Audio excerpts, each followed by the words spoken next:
ஈரேழு ஜென்மம் தாண்டி ஒன்ன தோளில் தாங்கணும்.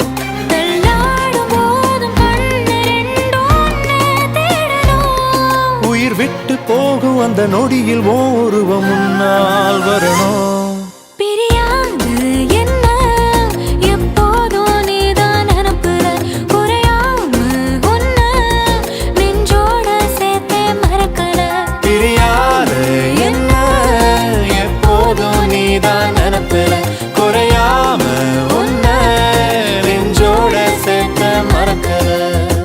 ஏதேதோ ஆசை நெஞ்சில சொல்லத்தான் தெரியல, உன்னால கண்ணு தூங்கல, எதுக்குன்னு புரியல.